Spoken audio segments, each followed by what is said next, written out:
Atos 19:1 diz assim: E sucedeu que, enquanto Apolo estava em Corinto, Paulo, tendo passado por todas as regiões superiores, chegou a Éfeso, e achando ali alguns discípulos... Só o versículo 1. Fica a pergunta: quem eram esses discípulos? Foram discipulados por Apolo? É o que mais a gente pode interpretar assim, como sendo tendo sido discipulados por Apolo. Mas quem havia pregado para eles, na verdade? No entendimento do texto, eles tinham a palavra de arrependimento através de João Batista. E aí fica aquela questão, né, irmãos? Qual a distância entre Éfeso e o deserto da Judéia, onde João Batista pregava? Eu estava dando uma olhada no mapa, é distante. É distante. Diz que uns 800 quilômetros. Sei lá, sei que é longe. É longe, muito longe. Mas eles receberam a mensagem de João Batista, do arrependimento. Isso nos leva a meditar na importância da nossa pregação, na pregação da palavra, a todo tempo e em todo lugar, e ao testemunho do Senhor em nossas vidas, do senhorio de Deus sobre as nossas vidas. E será que João Batista tinha ideia de que a palavra que ele estava pregando lá no deserto da Judéia ia chegar tão longe? Assim, nós também, irmãos. Você tem ideia de onde pode chegar a tua palavra hoje, pela internet, através de alguém que você fale do amor de Jesus, por todos os meios que nós dispomos?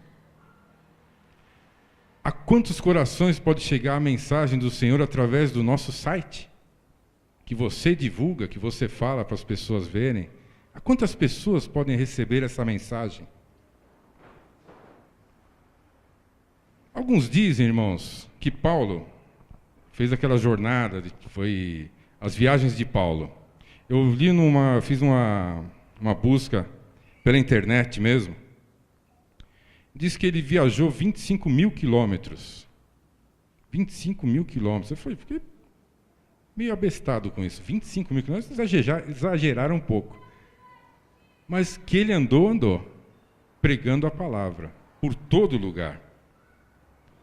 Mas voltando àqueles discípulos, eles nem sequer tinham ouvido falar do Espírito Santo, nem da salvação em nome de Jesus, nem do sacrifício do Senhor. Eles eram ignorantes com fé. Eles tinham fé, mas ignoravam em quem eles tinham fé. E Atos 19, versículo 4 a 6, nós lemos. Mas Paulo disse: certamente João batizou com o batismo do arrependimento, dizendo ao povo que cresce no que após ele havia de vir, isto é, em Jesus Cristo. E os que ouviram foram batizados em nome do Senhor Jesus. E impondo-lhes Paulo as mãos, veio sobre eles o Espírito Santo, e falavam línguas e profetizavam. Amém? Ele pregou para esses discípulos, no versículo 7 diz que eram os 12 varões. Ele pregou para esses discípulos, falou a respeito de Jesus e batizou-os em nome de Jesus, e eles receberam o Espírito Santo. Mas, irmãos, quantas pessoas há neste nosso mundo que, arrependidas ou pensando que estão fazendo coisas erradas, não têm a salvação e têm sede de conhecer ao Senhor? Mas não há quem pregue o verdadeiro evangelho. Não há quem pregue, quem cumpra o mandato de Jesus, o ide de Jesus. Quando você ou eu damos testemunhos dos feitos do Senhor em nossas vidas, ou agimos de uma forma que agrade ao Senhor também, nós estamos pregando o evangelho. Nós estamos divulgando aquilo que o Senhor fez em nossas vidas. E as pessoas vendo o que Deus tem feito em nossas vidas vão querer conhecer esse Deus. Nós não sabemos Quando virá o resultado dos nossos testemunhos, da nossa pregação? Nós não sabemos. Mas com certeza eles vêm. E assim como Éfeso era distante do deserto da Judéia, a Moca é distante de muitos lugares, e essa palavra pode chegar a muitos fora daqui. E muitos podem ouvir falar de Jesus novamente e ser batizados e receber ao Senhor de verdade. Assim como muitos que vêm aqui, ouviram falar de Jesus, estão sedentos da palavra de Deus e vêm até aqui para ser batizados, para andar no caminho do Senhor. Por isso, irmãos, nós nunca, jamais, nós devemos esmorecer, desistir de fazer a obra do Senhor. Falar assim, não está dando resultado, não vou fazer mais não, vou tocar minha vidinha aqui, a obra deixa para lá. Deus sabe o que faz. Aí você vai e não faz nada. Deus sabe o que faz, Ele sabe. Mas com certeza, irmãos, aquilo que nós fazemos aqui, o Senhor, no tempo dele, vai ter a nossa colheita. Nem que seja apenas em galardões, em galardão no céu. Amém? Versículo 8 e 9. E entrando na sinagoga, falou ousadamente por espaço de 3 meses, disputando e persuadindo-os acerca do reino de Deus. Mas, como alguns deles se endurecessem e não obedecessem, falando mal do caminho perante a multidão, retirou-se deles e separou os discípulos, disputando todos os dias na escola de um certo tirano. Paulo estava pregando a palavra. Paulo pregava a palavra, falou do reino 3 meses, tentava convencer o povo a se arrepender e crer no Senhor. Pregava mesmo para os discípulos também, para eles entenderem o plano de Deus, o sacrifício de Jesus, para que todos fossem salvos. Mas ele teve que sair da sinagoga. Ele foi pregar numa escola de tirano. Era um local que fazia palestra, tinha reuniões. Era um espaço. Não era uma igreja nem uma sinagoga, era um espaço usado para palestras. Então Paulo usava aquele púlpito para falar do Evangelho. E aqui nós vemos um fato curioso, que quem se rebelou e passou a falar mal do caminho, do Evangelho, quem que eram? Eram os próprios discípulos, aqueles citados no versículo anterior. Homens que, como nós lemos, foram batizados em nome de Jesus. Foram batizados antes, no batismo do arrependimento de João Batista, depois foram batizados em nome de Jesus. Homens que receberam o Espírito Santo, homens que profetizavam, homens que falavam em línguas, homens que experimentaram o poder de Deus, o poder do Senhor. Eles se voltaram contra a palavra que Paulo pregava. Irmãos, quantos estão com o coração duro mesmo dentro da igreja?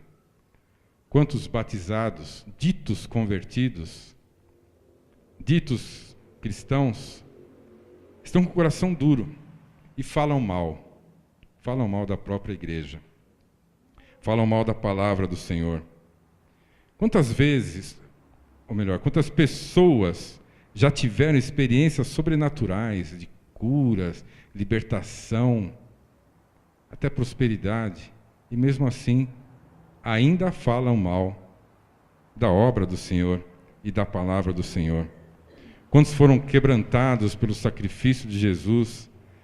Quantos foram tocados pelo Espírito Santo? Do lábio dessas pessoas até saiu profecias, dom de língua de fogo, língua profética. Mas mesmo assim ainda tem um pé atrás para o Evangelho. Pessoas que dizem, não é bem assim. Eu acho que... eu penso diferente. O meu entendimento é outro. Essas pessoas causam divisão dentro da igreja. E foi o que aconteceu. E sabe o que acontece quando há divisão dentro da igreja? Vamos ler Atos 19, 10 a 12. E durou isso por espaço de 2 anos, de tal maneira que todos os que habitavam na Ásia ouviram a palavra do Senhor Jesus, tanto judeus como gregos. E Deus, pelas mãos de Paulo, fazia maravilhas extraordinárias, de sorte que até os lenços e aventais se levavam do seu corpo aos enfermos, e as enfermidades fugiam deles, e os espíritos malignos saíam. Sabe o que acontece com a divisão dentro da igreja, irmãos? O Senhor abençoa. O Senhor abençoa aquele que faz a obra com amor, com determinação, com bom ânimo. O Senhor abençoa. Independentemente do que havia ao redor de Paulo, durante 2 anos ele perseverou no caminho, pregando, falando do Evangelho, fazendo a obra do Senhor. E o Senhor usava a vida de Paulo para abençoar a todos. Irmãos, todos. Está dito aqui no versículo 10. Todos os que habitavam na Ásia ouviram a palavra do Senhor Jesus, tanto judeus como gregos. Todos ouviram. Nem todos aceitaram, mas todos ouviram. E no versículo 20 nós vemos o que aconteceu na obra do Senhor. Atos 19, 20. Assim, a palavra do Senhor crescia poderosamente e prevalecia. Amém? Apesar de todas as lutas, dificuldades, a obra do Senhor sempre prevalece. A vontade do Senhor sempre se cumpre. Cabe a nós, irmãos, cabe a nós ouvir a voz do Senhor e obedecê-la. Para quê? Para podermos crescer junto com a obra do Senhor. Quando a obra cresce, os discípulos crescem, os membros crescem, e quando eles crescem, a obra cresce também. Então temos que caminhar juntos com a obra do Senhor, jamais desistirmos. Mas tinha um que não estava feliz com isso. O inimigo não se alegra quando a obra do Senhor prospera, quando a obra do Senhor cresce, e o inimigo se levanta, e ele tenta derrubar o servo do Senhor. E houve, naquela época, naquele momento, uma disputa com relação à adoração daquela região com a deusa Diana dos Efésios. E disseram que os do caminho, os do Evangelho, aqueles que estavam seguindo Paulo, eles estavam prejudicando o culto e a adoração à deusa Diana. E houve uma grande confusão.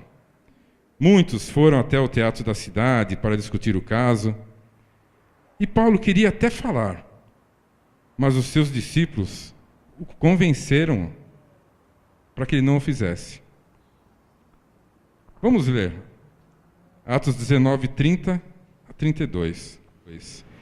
E querendo Paulo apresentar-se ao povo, não lhe permitiram os discípulos. Também alguns dos principais da Ásia, que eram seus amigos, lhe rogaram que não se apresentasse no teatro. Uns, pois, clamavam de uma maneira, outros de outra, porque o ajuntamento era confuso, e os mais deles não sabiam por que causa se tinham ajuntado. Amém? Irmãos, hoje mesmo, nós vemos as manifestações do povo por aí, né? Insatisfeitos com os governantes, alguma coisa assim, insatisfeitos com os impostos que pagam, com a questão da saúde, educação. Mas muitos dos que estão nessas manifestações não sabem nem o porquê que estão ali. Não sabem nem o porquê que estão ali. Estão ali só para fazer arruaça, agitar. Assim como muitos dos que vão, a igreja não sabe por que estão nela. Muitos vão na igreja e não sabem por que estão nela. O que eu estou fazendo aqui? Por quê? Por que eu vim hoje para a igreja? Por que eu tenho que ouvir essa palavra? Por que você veio? Talvez tenha vindo para agradecer uma bênção do Senhor. Talvez tenha vindo para pedir alguma coisa que só o Senhor possa fazer. Talvez você tenha vindo aqui para adorar ao Senhor, para estar em comunhão com os irmãos, na companhia dos irmãos, É gente que você nunca vê, só vê na igreja e você gosta de ficar com ele, que é seu irmão também. Talvez você tenha vindo aqui para ver aquele irmão que você sabe que está passando necessidade e você pode ajudar.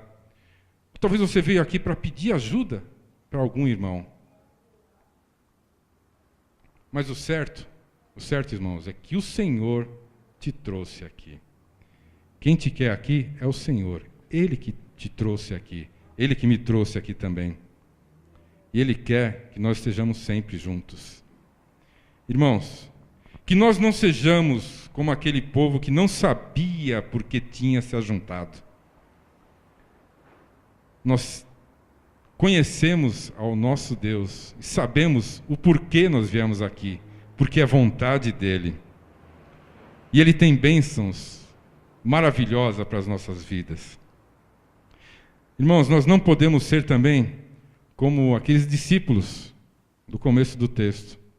Estavam arrependidos, foram batizados no batismo do arrependimento. Ouviram de Jesus, foram batizados em nome de Jesus, receberam o Espírito Santo, falaram em línguas, profetizaram, viram a atuação do Senhor, viram milagres, maravilhas, o poder de Deus, mas eles não se entregaram completamente ao Senhor. Você e eu estamos aqui hoje para nos arrependermos, para receber poder do Senhor, para fazer a obra do Senhor com muito ânimo. E assim nós vamos crescer juntos com a igreja do Senhor e seremos galardoados pelo Senhor da igreja, porque a palavra do Senhor crescerá poderosamente junto com a sua igreja, e a palavra do Senhor prevalecerá sobre todas as coisas. Amém, irmãos? Glória a Deus.